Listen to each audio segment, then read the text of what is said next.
نکالنے ہیں.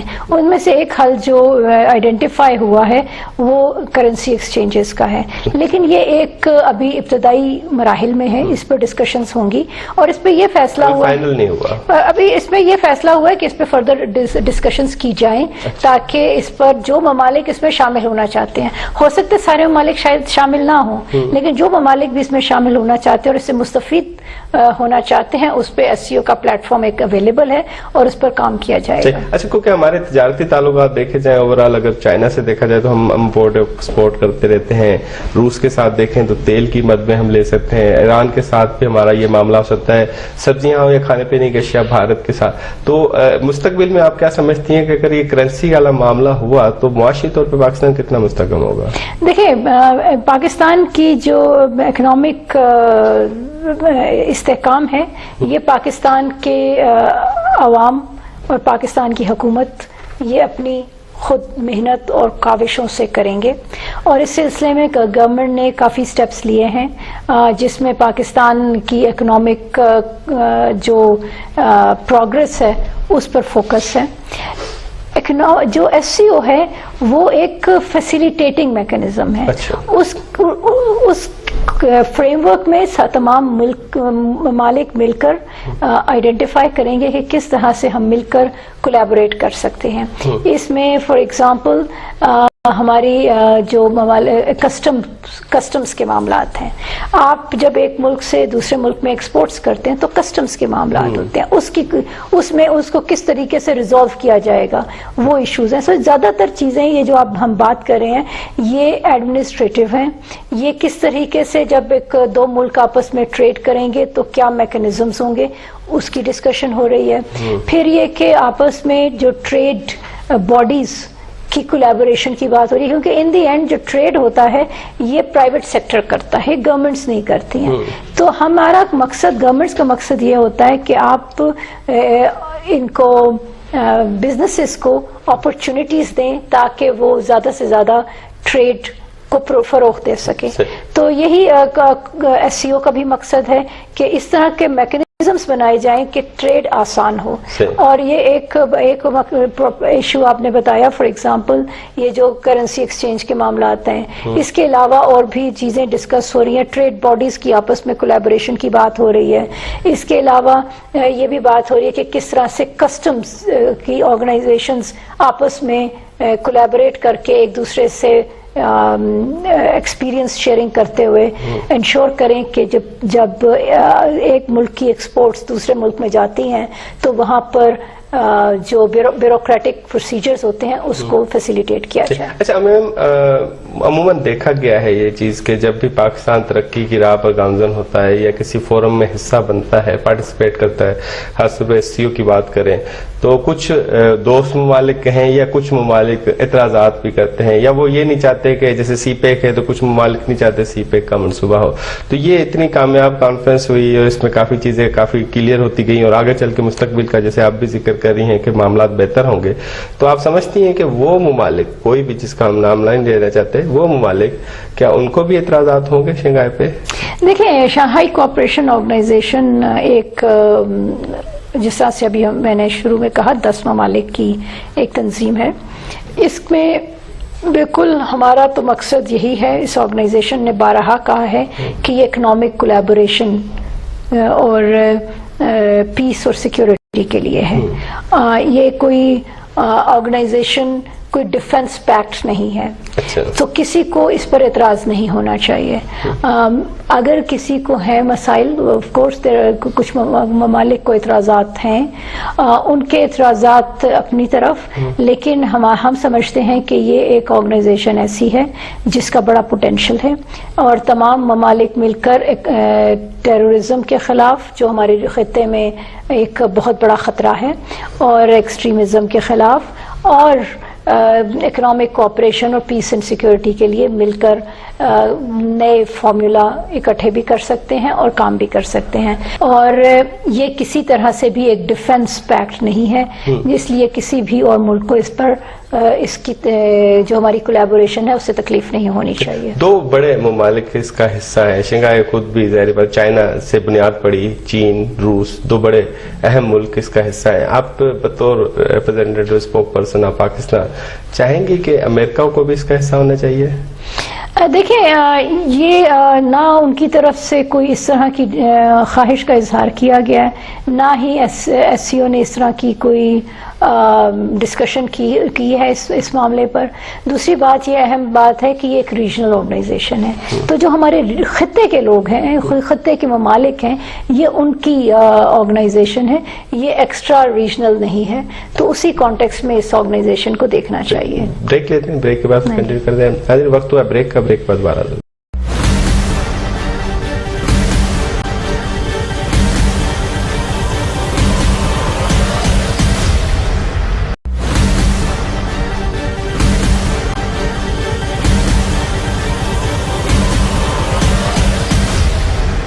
Welcome back ناظرین, دفتر خارجہ کی ترجمان ممتاز زہرا بلوچ ہمارے ساتھ موجود ہیں. گفتگو کر رہے ہیں ایس سی او کے حوالے سے, کانفرنس کا کامیاب انعقاد ہوا اس کے حوالے سے تفصیلی طور پر کچھ سوالات, عوام کے سوالات, ذہنوں میں گھومنے والے کچھ سوالات وہ ہم معلوم کرنا چاہتے ہیں تاکہ آپ کے ذہنوں میں اگر اس کانفرنس سے متعلق کچھ خدشہ یا کوئی بات ہے یا کچھ سوالات ہیں جو ہم نے عموماً آپ لوگوں سے ہی سنے ہیں, تو وہ سوالات ہم ممتاز زہرا صاحبہ سے معلوم کریں گے. میم, جیسے کہ ہم ذکر کریں کہ ہم عوام کے ذہنوں میں گھومنے کچھ سوالات آپ سے پوچھ رہے ہیں, تو عوام کے ذہنوں میں ایک سوال گھوم رہا تھا ہے, تو کیونکہ اس تناظر میں کہ اسلام آباد میں کانفرنس ہوئی, 3 دن تک ہمارا کہتے ہیں ایک دن ملک بند ہو تو اتنا نقصان ہوتا ہے, 3 دن تک ہمارے اسلام آباد آس پاس کے پنڈی چھٹیاں نہیں, بند رہا.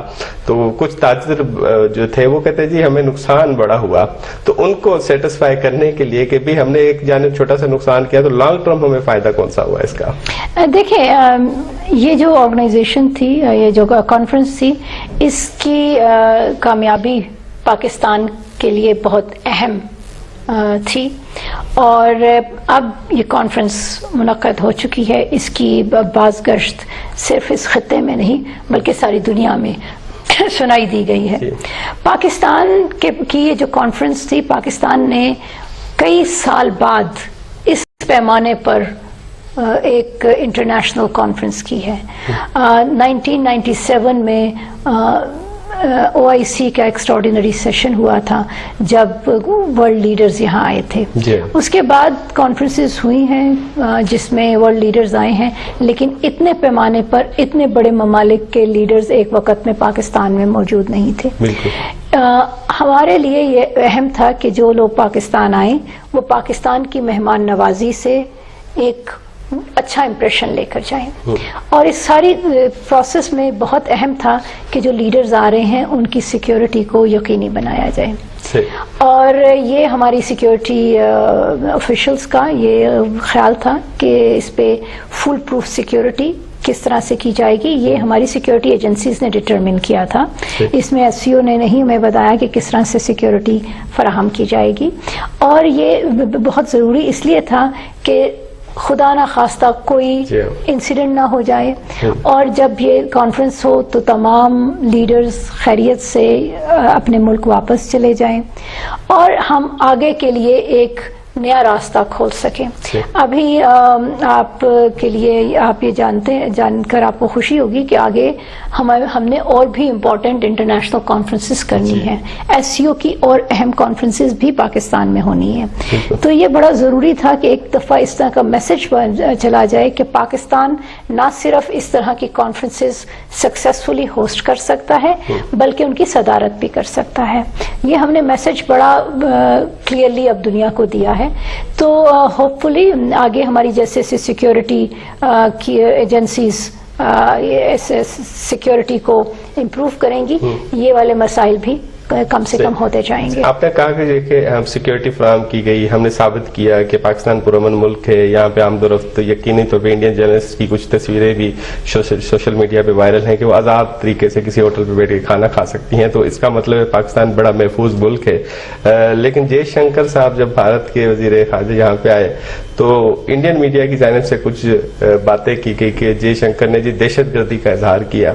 تو آپ سمجھتی ہیں کہ اس تعلقات سے جے شنکر کے یہاں آنے سے ہمارے تعلقات بہتر ہوئے ہیں بھارت کے ساتھ, یا پھر جے شنکر صاحب کچھ بو کے گئے ہیں یہاں پہ, کچھ اسٹیٹمنٹ دے گئے؟ دیکھیں, پہلی تو بات یہ ہے کہ جو ایس سی او کی پروسیڈنگز ہوتی ہیں, سوائے جو ملک صدارت کر رہا ہے, باقی جو ممالک وہاں پر تقریر کرتے ہیں وہ کلوز سیشن ہوتا ہے, اور اس کی جو اس میں جو لوگ سٹیٹمنٹ دیتے ہیں اس پر کامنٹ کرنا as spokes person of the host country مناسب نہیں ہوگا. لیکن دو چیزیں میں ہائی لائٹ کرنا تعلقات کی راہ ہموار ہوئی ہے, اس پہ پہلے میں آپ کو ایک چیز ہائی لائٹ کرنا چاہوں گی کہ دہشت گردی ہمارا بہت سیریس مسئلہ ہے. انڈیا کا ہے یا نہیں ہے, ان کا ٹاکنگ پوائنٹ ضرور ہے, لیکن دہشت گردی پاکستان کا مسئلہ ہے. پاکستان نے جتنا سفر کیا ہے بیکاز آف ٹیرورزم, یہ ساری دنیا کو جانتی ہے. سو اس لیے یہ کہنا کہ جی ٹیرورزم کی وجہ سے ڈیبیٹ کی وجہ سے پاکستان گھبراتا ہے, پاکستان نہیں گھبراتا. پاکستان کو تو خود کنسرن ہے, اور ہم چاہتے ہیں کہ جو پاکستان میں ٹیرورزم کر رہے ہیں ان کو بے نقاب کیا جائے.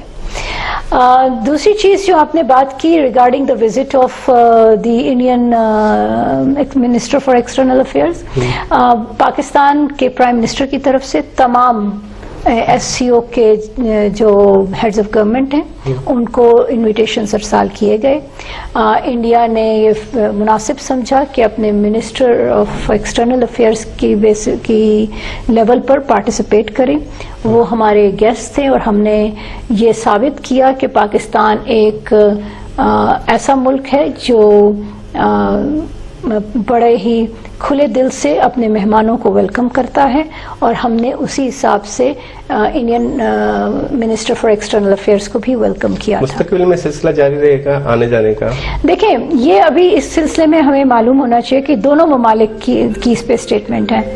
دیکھیں, اس سلسلے میں پاکستان اور انڈیا دونوں نے کہا کہ یہ جو وزٹ ہوا انڈیا کے منسٹر فار ایکسٹرنل افیئرز کا, یہ ایس سی او کے کانٹیکسٹ میں ہوا. یہ ایک ملٹی لیٹرل کانفرنس تھی. اس اوکیزن پر ان کے منسٹر فار ایکسٹرنل افیئرز آئے اور انہوں نے پارٹیسپیٹ کیا. اس کا بائی لیٹرل ایجنڈا نہیں تھا. اسی طرح سے آپ جانتے ہوں گے 2 سال قبل ہمارے اس وقت کے وزیر خارجہ بلاول بھٹو زرداری نے بھی انڈیا کا دورہ کیا تھا, اور وہ انڈیا کا دورہ بائی لیٹرل نہیں تھا, وہ ایس سی او کے کانٹیکسٹ میں تھا. سو ان چیزوں کو اتنا اس میں ریڈ کرنے کی ضرورت نہیں ہے. یہ ایس سی او کے کانٹیکسٹ میں ہو رہی ہے. سائیڈ لائن کوئی ملاقات نہیں ہوئی ہے, سائیڈ لائن میٹنگ کوئی نہیں ہوئی, لیکن جس طرح سے پاکستان کیونکہ ہوسٹ تھا. لیکن ایک تصویر تھی وزیر خارجہ صاحب اسحاق ڈار صاحب کی بھی ایک تصویر تھی, نائب وزیر اعظم جو ہمارے, ان کے ساتھ ملاقات کی ایک تصویر تھی. اس میں ایسے تاثر دیا گیا کہ شاید اب مستقبل میں کوئی نیا دورہ بھی ہونے والا ہے. دیکھیں, پہلی تو بات ہے کہ کوئی بائی لیٹرل میٹنگ نہیں ہوئی, اور یہ آپ نے دیکھا ہوگا انڈیا نے بھی اس پر بڑی کلیئر سٹیٹمنٹ دی ہے. دوسری بات یہ ہے کہ ہم کیونکہ میزبان تھے, ہمارا فرض تھا کہ جو پاکستان میں مہمان آئیں ان کو ویلکمڈ محسوس کرائیں, اور انڈیا کے بھی جو منسٹر آف ایکسٹرنل افیئرز کو ڈپٹی پرائم منسٹر نے اسی کانٹیکسٹ میں ویلکم کیا, اور ان کے ساتھ بات چیت ہوئی, جو کہ نارمل جب بھی آپ کے ہاں کوئی مہمان آتا ہے تو اس سلسلے میں ہوئی تھی. صحیح, بریک لیتے ہیں, بریک کے بعد دوبارہ حاضر ہوتے ہیں. ناظرین, وقت ہوا ہے بریک کا, بریک کے بعد دوبارہ.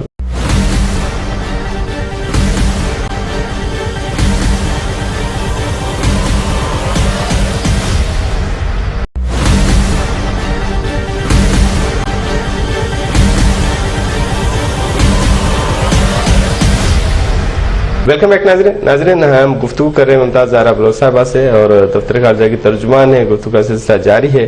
میم, ہم نے ایس سی او کے والے سے کچھ گفتگو کی, کچھ بین الاقوامی کچھ معاملات ہیں, میں چاہوں گا اس پہ تھوڑی سی آپ کی رائے لے لیں. ایک سوال یہ بھی اٹھ رہا ہے کہ کہتے ہیں کہ جی فلسطین کی جو صورتحال ہے اس پہ کیونکہ اظہار خیال بھی کیا وزیر اعظم نے, کانفرنس کے اندر بھی اظہار خیال کیا, اور ویسے بھی وہ ہر موقع پہ اظہار خیال کرتے رہتے ہیں, لیکن عوام کہتی ہے کہ پریکٹیکل کیوں نہیں کچھ ہوتا, اور خاص طور پہ جو فلسطین کی عوام کہ یہاں پہ ڈونیشنز دی جاتی ہیں, کچھ پرائیویٹ آرگنائزیشنز کو دی جاتی ہیں, کیا امداد وہاں تک پہنچتی بھی ہے؟ یہ دو سوالات ہیں, اس پہ جواب دیجیے. اچھا جی, ایک تو چیز بالکل جو اس وقت فلسطین میں صورتحال ہے یہ پاکستان کے لیے بہت تشویشناک ہے, اور پاکستان کا وزارت خارجہ, پاکستان کی حکومت پاکستان کے عوام کے جذبات کی ترجمانی کرتے ہوئے ہر فورم پر اپنی تشویش اور اپنے کنسرنز کا اظہار کرتا رہا ہے اور کرتا رہے گا. دوسری چیز یہ ہے کہ انٹرنیشنل لاء کے مطابق یو این سیکیورٹی کونسل کی ذمہ داری ہے کہ جو بھی اس طرح کے مسائل ہوں جس میں پیس اینڈ سیکیورٹی کو کنسرن ہو, جہاں پر لوگوں کا قتل عام ہو رہا ہو, وہاں پر یو این سیکیورٹی کونسل اپنا رول ادا کرے اور جنگ بندی کرائے. اور جو اس وقت کی صورتحال ہے, پاکستان نے بارہا کہا ہے کہ United Nation Security Council must play its role, اپنا رول ادا کرے. اور کیا وہ کر رہی ہے رول ادا؟ دیکھیں ابھی تک انفارچونیٹلی وہاں سے اس طرح کا رول نہیں نظر آ رہا جس طرح کی اس کی ذمہ داری ہے. الٹرنیٹ آپشن کیا ہے؟ دیکھیں آلٹرنیٹ آپشن یہی ہے کہ آلٹرنیٹ آپشنز پہ ہمیں ڈسکس کرنے کی ضرورت نہیں ہے, ہمیں فوکس یہ کرنا چاہیے کہ انٹرنیشنل لاء کے مطابق جس کی ذمہ داری ہے اس کو اپنا رول ادا کرنا چاہیے, نمبر 1. نمبر 2, OIC کی متعدد ریزولوشنز آ چکی ہیں جس میں یہ کہا گیا ہے کہ وہ ممالک جو اسرائیل کو اسلحہ دے رہے ہیں وہ اس پر پابندی لگائیں, اس کو دینے سے باز رہیں. یہ پاکستان کی طرف سے مطالبہ ہے؟ پاکستان OIC کا رکن ہے, OIC کی طرف سے یہ ڈیمانڈ آئی ہے. یہ ایک مشترکہ اعلامیہ ہے OIC اور عرب ملکوں کا جس میں یہ ڈیمانڈ آئی ہے. لیکن اس چیز کو امپلیمنٹ کرنے کے لیے رول پھر وہی آ جاتا ہے, وہ ہے یو این سیکیورٹی کونسل کا. اس لیے بہت ضروری ہے کہ یو این سیکیورٹی کونسل اپنا رول ادا کرے, اور ہم جو پاکستان اور OIC اور جو باقی ممالک ہیں جن کو یہ تکلیف ہے جو ہم دیکھ رہے ہیں غزہ میں جو صورتحال ہے اس پر, ہم اپنی ہر انٹریکشن میں, ہر پلیٹ فارم پر یہ زور دیتے رہیں کہ یو این سیکیورٹی کونسل اپنا رول ادا کرے. آپ نے دوسری بات کی ریگارڈنگ اسسٹنس. جی بالکل. ہاں, اسسٹنس کی سچویشن ہے کہ غزہ کی سچویشن بہت گمبھیر ہے اور غزہ کا اسرائیل نے محاصرہ کیا ہوا ہے.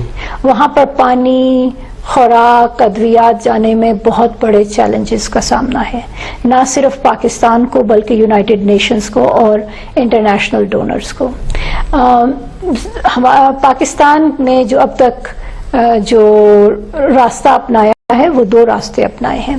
ایک ہم نے راستہ اپنایا ہے کہ ہم ایجپٹ میں اسسٹنس بھیجتے ہیں, وہاں پر جو ہلال احمر ہے وہ ہلال احمر ٹو ہلال احمر اس فلسطین کی ہلال احمر کو یہ چیزیں دی جاتی ہیں تاکہ وہ آگے ڈسٹریبیوٹ کر دی جائیں. اس کا مطلب امداد پہنچی ہے. دوسرا ہم ایک اور راستہ ہم نے جو اپنایا ہے وہ ہم نے جارڈن کے تھرو کیا ہے.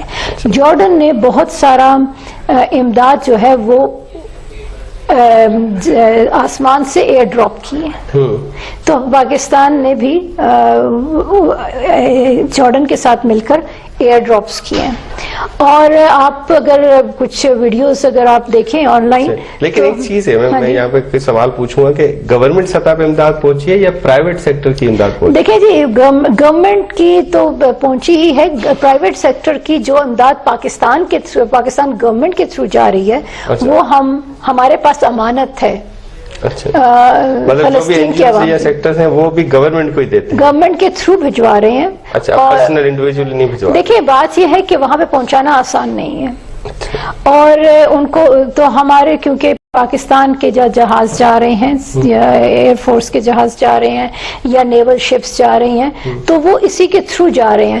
اگر کوئی انڈیپینڈنٹلی بھجوا رہا ہے اور ہماری انفارمیشن میں نہیں ہے، میں اس کے بارے میں بات نہیں کر سکتی، لیکن جو بھی امداد پاکستان گورنمنٹ کے تھرو بھجوائی گئی ہے پرائیویٹ سیکٹر سے، این جی اوز کے تھرو، وہ پاکستان نے ایک امانت کے طور پر آگے بھجوا دی ہے۔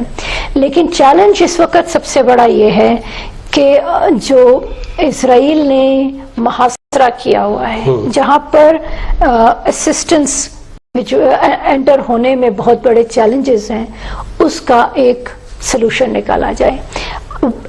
غزہ کے بارڈر پر رفح میں ٹرکوں کی ایک لانگ لائن لگی ہوئی ہے، دنیا بھر سے اسسٹنس لوگ دینا چاہتے ہیں، بھجوا بھی رہے ہیں، لیکن دن میں بہت تھوڑی دیر کے لیے وہ بارڈر کھلتا ہے جہاں پہ چند ٹرک جاتے ہیں، اور وہاں پر فلسطینیوں کی جتنی ریکوائرمنٹ ہے وہ پوری نہیں ہو رہی ہے۔ وہاں پر لوگ میل نیوٹریشن کا شکار ہیں، وہاں پر فیمن پھیل رہا ہے، تو یہ ایک بہت ہی کنسرننگ سچویشن ہے۔ فلسطین کے اگر کوئی لوگ آنا چاہیں تو ان کو پناہ مل سکتی ہے پاکستان میں؟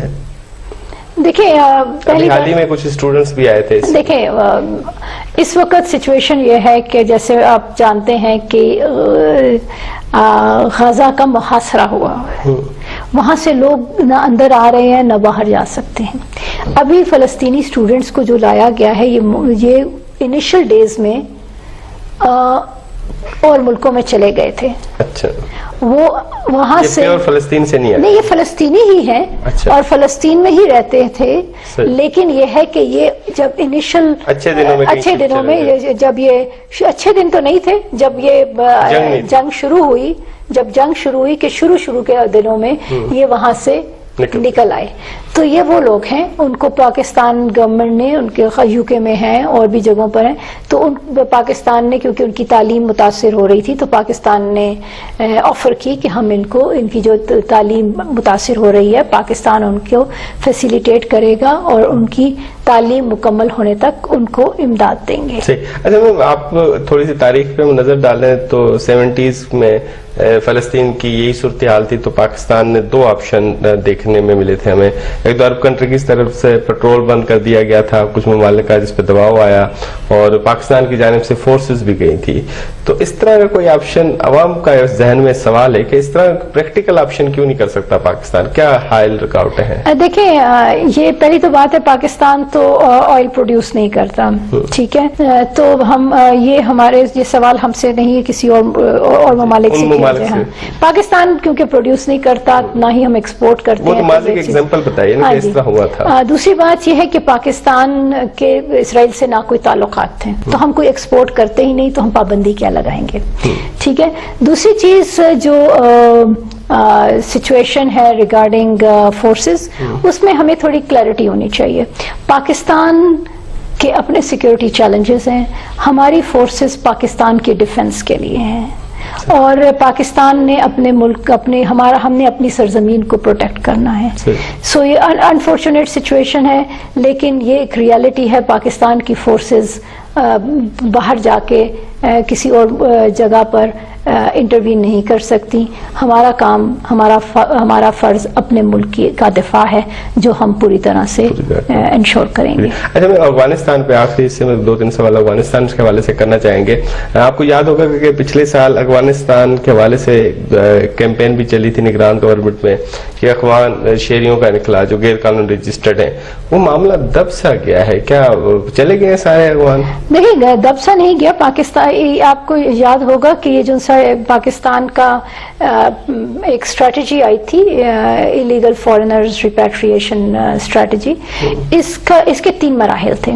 پہلا مرحلہ یہ تھا کہ وہ لوگ جو پاکستان میں ایلیگلی رہ رہے ہیں، نہ ان کے پاس ویزا ہے نہ دستاویزات ہیں، ان کا انخلاء ہوگا، چاہے وہ کسی نیشنلٹی سے ہوں۔ سیکنڈ سٹیپ یہ تھا کہ جو پاکستان اوریجن کارڈ ہولڈرز ہیں ان کے بارے میں، اور تیسرا تھا ACC کارڈ ہولڈرز کا، ACC سیکنڈ، اور پھر PORs کا۔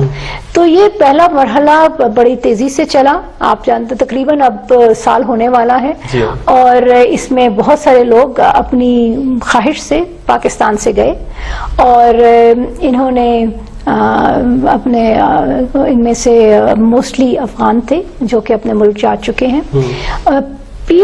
جو افغان سٹیزن شپ والا معاملہ ہے اس پر گورنمنٹ آف پاکستان کی طرف سے ایک نئی جب بھی اناؤنس ہوگا کس اسٹیٹ سے ان کا انخلاء ہوگا اس کے بعد اس کی امپلیمنٹیشن ہوگی. ابھی اس پہ کوئی فیصلہ نہیں ہوا, وہ گورنمنٹ آف پاکستان فیصلہ کرے گی. تو آپ جو اس میں تھوڑی سی سلو ڈاؤن دیکھ رہے ہیں وہ اس لیے دیکھ رہے ہیں کہ بہت سارے لوگ اب تک جا چکے ہیں جو انلیگل تھے. اب زیادہ تر وہ لوگ ہیں جو ACC کارڈ ہولڈرز ہیں یا POR کارڈ ہولڈرز ہیں. صحیح. اچھا میم, کیونکہ ہم نے دیکھا کہ افغانستان میں دہشت گردی پاکستان کے خلاف استعمال ہوتی ہے, وہاں کی سرزمین جو ہے, اس والے سے وزیر خارجہ صاحب کی بھی اسٹیٹمنٹ کئی بار آئی, وزیر دفاع جو خواجہ آصف ان کی اسٹیٹمنٹ بھی آئی. تو کہاں تک معاملہ پہنچا؟ کیا وہاں کے دہشت گردوں کو کنٹرول کرنے کے لیے کوئی حتمی بات چیت کا مرحلہ شروع ہو چکا ہے, یا پاکستان نے جیسے اس وقت ایک آپشن کیا تھا کہ اگر دہشت گردی نہ رکی تو پاکستان خود دہشت گردوں کو وہاں ختم کرنے کے لیے جائے گا؟ دیکھیں, پہلی تو بات یہ ہے کہ پاکستان ہمیشہ ڈائلاگ پہ بلیو کرتا ہے اور ہم سولوشنز پہ بلیو کرتے ہیں. ہم سمجھتے ہیں کہ مسائل کا حل بات چیت سے ہونا چاہیے, اور اسی وجہ سے پاکستان نے ڈائلاگ کا راستہ افغانستان کے ساتھ بند نہیں کیا. اور یہ جو ٹیررزم کا معاملہ ہے اس پہ بھی ہماری ان کے ساتھ بات چیت ہو رہی ہے. سیکنڈلی, یہ معاملہ صرف بائی لیٹرلی نہیں ہم کر رہے, جو افغانستان کے نیبرز ہیں, اس کے ہمسایہ ممالک ہیں, سب کو کنسرنس ہیں کہ افغانستان کی سرزمین ان کے خلاف ٹیررزم کے لیے استعمال ہو رہی ہے. تو یہ ایک نیبرنگ کنٹریز میکنزم بھی ہے, اور ماسکو فارمیٹ ابھی ریسنٹلی ہوا, وہاں پہ بھی یہ چیز ڈسکس ہوئی. تو لیکن وجہ کیا ہے؟ وہ تو ہمارا مسلم ملک ہے, برادر ملک ہے, ہم نے 40 سال اتنا ان کو سپورٹ کیا, کوئی اور ملک ان کو ڈکٹیٹ کر رہا ہے دہشت گردی؟ دیکھیں, میں وجوہات میں نہیں جانا چاہتی. مین مسئلہ جو ہے یہ ہے کہ پاکستان کو افغانستان کی سرزمین سے ٹیرر تھریٹ نہیں ہونا چاہیے, اور یہ افغانستان کی حکومت کا ٹیرر تھریٹ جو ہے وہ ان کا اپنا ڈیسیژن ہے, کسی ملک کی انوالومنٹ نہیں ہوگی آپ کے خیال میں؟ یہ میں اس پہ دیکھیں یہ کیا کنسرنز ہیں, یہ ایک انالیٹیکل, اس پہ میں نہیں جانا چاہتی. ہمارا مین کنسرن یہ ہے کہ افغانستان کی سرزمین دہشت گردی کے لیے استعمال نہ ہو. دہشت گردی نہ افغانستان کے خلاف, نہ افغانستان کے ہمسایہ ممالک کے خلاف, نہ ہی پاکستان کے خلاف. یہ بہت ہمارے کلیئر اس پہ پوزیشن ہے. ہم نے افغانستان کو یہ بارہا کہا ہے. اس کے علاوہ یہ بھی ہمیں بڑی کلیئرٹی ہونی چاہیے کہ پاکستان اپنا دفاع کرنا جانتا ہے. ہم نے پہلے بھی کیا ہے, آگے بھی کریں گے. اور جو ٹیرر گروپس کو پہلے بھی پاکستان نے ڈیفیٹ کیا, ہم آگے بھی ڈیفیٹ کریں گے. یہ پاکستان کی جو کمٹمنٹ ہے to provide a peaceful environment for its people, یہ کمٹمنٹ بڑی کلیئر ہے. اور گورنمنٹ آف پاکستان اور ہماری جو سیکیورٹی اور law enforcement agencies, they are committed کہ پاکستان کے عوام کو ایک پیسفل انوائرمنٹ میں رہنا ہے انہوں نے, اور باہر سے کہیں سے بھی دہشت گردی ہو اس کو ہم ایکسیپٹ نہیں کریں گے. میم, پروگرام کا اختتام کا وقت ہے, لیکن ایک سوال جاتے جاتے پوچھنا چاہتا ہوں, اس کا جواب دے دیں گے. یقینی طور پہ اس حوالے سے بڑے خدشات ہیں, اور سیکورٹی فورسز نے بھی اس حوالے سے اپنے خدشات ظاہر کیے ہیں کہ سوشل میڈیا کا استعمال بیرون ملک سے استعمال ہو رہا ہے پاکستان کے خلاف. کیا فارن آفس نے ان ممالک کے ساتھ بات کی ہے کہ ان لوگوں کے خلاف کارروائی کریں؟ دیکھیں, پہلی تو بات ہے کہ سوشل میڈیا کا جو ایک سچویشن ہے اس کی وجہ سے فیک نیوز بہت وائڈلی پھیل رہا ہے, اور دنیا کے تمام ملک اس سے کنسرنڈ ہیں. پاکستان بھی ان ممالک میں شامل ہے جس کو اس فیک نیوز کی وجہ سے پاکستان میں پرابلمز آ رہی ہیں. ہمیں لا انفورسمنٹ میں ایشوز آ رہے ہیں. اس کے علاوہ فیک نیوز کی وجہ سے پاکستان کے جو سوشل فیبرک میں پرابلمز آ رہے ہیں, ہماری پالیٹکس میں ایشوز آ رہے ہیں. تو یہ ایک ریالٹی ہے. اس پر انٹرنیشنل پروسیجرز ڈیولپ ہو رہے ہیں کہ کس طرح سے مل کر انٹرنیشنل کمیونٹی مل کر پروٹوکولز بنائے تاکہ فیک نیوز کا خاتمہ کیا جا سکے.